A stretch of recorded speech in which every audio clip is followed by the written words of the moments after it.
내 혈당이 얼마나 변화가 어떻게 되는지를 알아봐야 되는 거예요. 관리를 하시려고 하면은.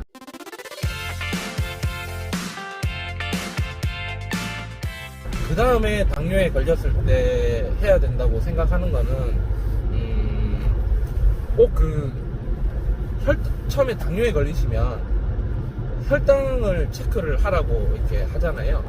이게 손가락에 이제 해보신 분들 있을 거고, 아직 안 해보신 분들도 있을지 모르겠지만, 손가락에 이제 침을 찔러서 혈당지를 대고, 그게 이제 혈당이 지금 몇이 나왔느냐, 이거를 수시로 체크를 하라고 하거든요. 정상적으로, 정석대로 한다고 하면은, 아침에 일어나자마자 한번 공복 혈당을 재야죠. 그 다음에, 삼시세끼를 먹는다고 하면은, 밥 먹기 전 한 번씩, 벌써 3번이죠. 그 다음에, 밥 먹고 나서 1시간 뒤에나 2시간 뒤에 한 번씩, 그것만 해도 벌써 6번. 그 다음에 자기 전에 한 번. 그러면은 처음에 아침에 일어나서 한 번, 밥 먹고 전후에 한 번씩 6번, 그 다음에 자기 전에 한 번, 8번이에요. 그럼 하루에 8번을 그 손가락을 찔러서 피를 내서 내 혈당이 얼마나 변화가 어떻게 되는지를 알아봐야 되는 거예요. 관리를 하시려고 하면은. 사실 저도 예전에 해봤지만 정말 힘들어요. 이게 처음에 당뇨 걸리면은 열심히 하세요. 왜냐하면 이걸 해야 되는 거라고 생각을 하기 때문에. 맞습니다. 해야 되는 건 맞습니다. 근데 이게 사람이 하루에 한두 번도 하기 힘든데, 매일 하는 게 하루에 8번, 6번 이렇게를 솔직히 얼마나 하시겠어요?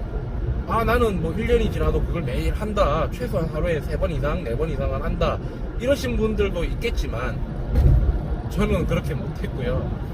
사실 몇 개월은 그렇게 했어요. 정말 처음에는 위기감이 있었기 때문에.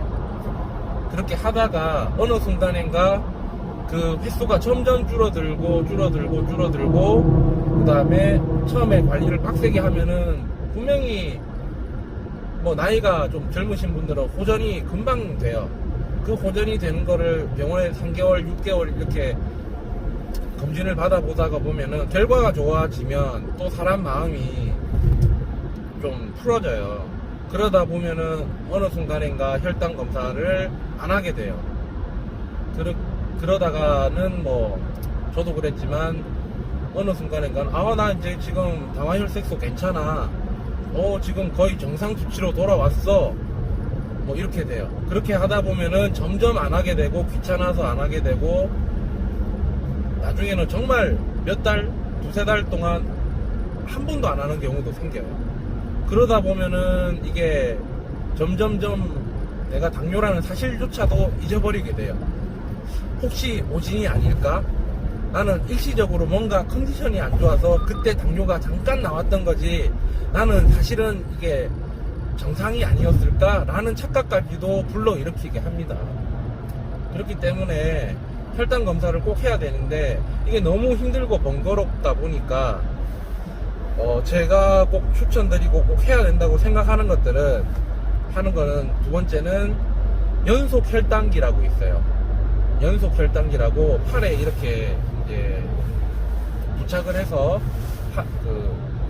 휴대폰을 핸드폰을 이렇게 태깅을 하면은, 제가 8시간 동안 이제 1분 단위로 거기서 이제 혈당을 계속 체크를 해서 그 데이터를 8시간 분을 모아놓고 있어요. 그렇게 해서 그거를 계속 제가 혈당이 어떻게 변하는지를 알려주는 연속 혈당기라고 하는 게 있는데, 그게 제품이 몇 가지가 있는데, 일단은 그거를 쓰시는 거를 추천을 드립니다. 왜냐하면 방금도 설명드렸지만 손가락 찌르는 거 너무 아프잖아요.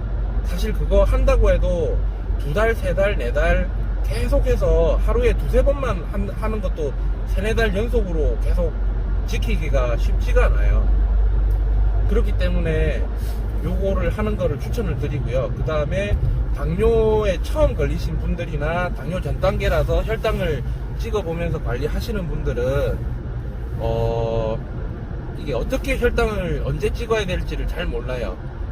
그렇기 때문에 보통 밥 먹고 나서 2시간에 한번 재보라고 합니다. 왜냐하면 그 식후 혈당을 체크를 해야 되기 때문에 그래요. 밥 먹고 나서 2시간이 지났을 때, 여기서 밥 먹는 거는 제 입에 음식물이 들어갔을 때 시점입니다. 밥을 다 먹고 나서가 아니고. 예. 그래서 식사를 시작하고 나서부터 2시간이 경과한 다음에 제 혈당을 재봤을 때 그게 당뇨인들은 140 이하를 목표로 두고 있어요. 그래서 지금 그때 이제 혈당이 얼마인지를 체크를 해보라는 건데, 사실 여기에도 함정이 있어요. 어떤 음식을 어떻게 먹느냐에 따라서 2시간 후에 혈당은 똑같이 140이 나왔다고 해도 그 사이에 밥을 먹기 시작했을 때부터 2시간 사이에 그 혈당이 얼마나 높이 찍고 내려왔는지는 계속 예를 들어서 20분 단위나 30분 단위, 10분 단위 이렇게 안 찍어보면 모르는 거예요. 근데 이거 연속 혈당기는 그 사이의 과정들을 보여줍니다. 그렇기 때문에 내가 이 음식을 먹었더니 식후 2시간 혈당은 똑같이 140이 나왔지만 예를 들어서 100ml를 먹었을 때는 얘가 1시간 있다가 200까지 올라갔다가 내려오네, 이런 걸 알 수가 있고, 아니면 잡곡밥을 먹었더니 150까지 밖에 안 올라갔다가 2시간에 140까지 내려왔구나, 이런 거를 알 수가 있어요. 왜 이거를 알아야 되냐면, 똑같은 음식을 먹고 그냥 식후 혈당 2시간 혈당만 보고 나는 괜찮아 라고 착각을 할 수도 있고, 이게 결국에는 평균 혈당에서 차이가 나요. 네. 그리고 혈관을 망가뜨리는 거는 다 아시겠지만 혈당 스파이크라고, 이게 얼마나 짧은 시간에 급격하게 혈당을 높게 치고 가느냐, 이게 내 혈관을 얼마나 망가뜨리느냐에 관여하기 때문에 같은 음식을 먹고 내가 얼마나 혈당이 오르는가를 반드시 체크를 해야 됩니다. 그래야 이거를 알아야 나에게는 이 음식은 좀 안 맞구나, 이 음식을 이렇게 먹었더니 안 맞구나, 이 음식은 이렇게 먹었더니 그래도 괜찮구나 라는 거를 아셔야지 앞으로는 이런 음식 위주로 먹어서 관리를 해야 되겠다는 계획이 생기고 내 나름대로의 요령이 생기거든요. 근데 단순히 손가락에 핀에서 이렇게 하는 일반 혈당 검사를 하시면 이런 부분들을 놓치는 게 되게 많아요.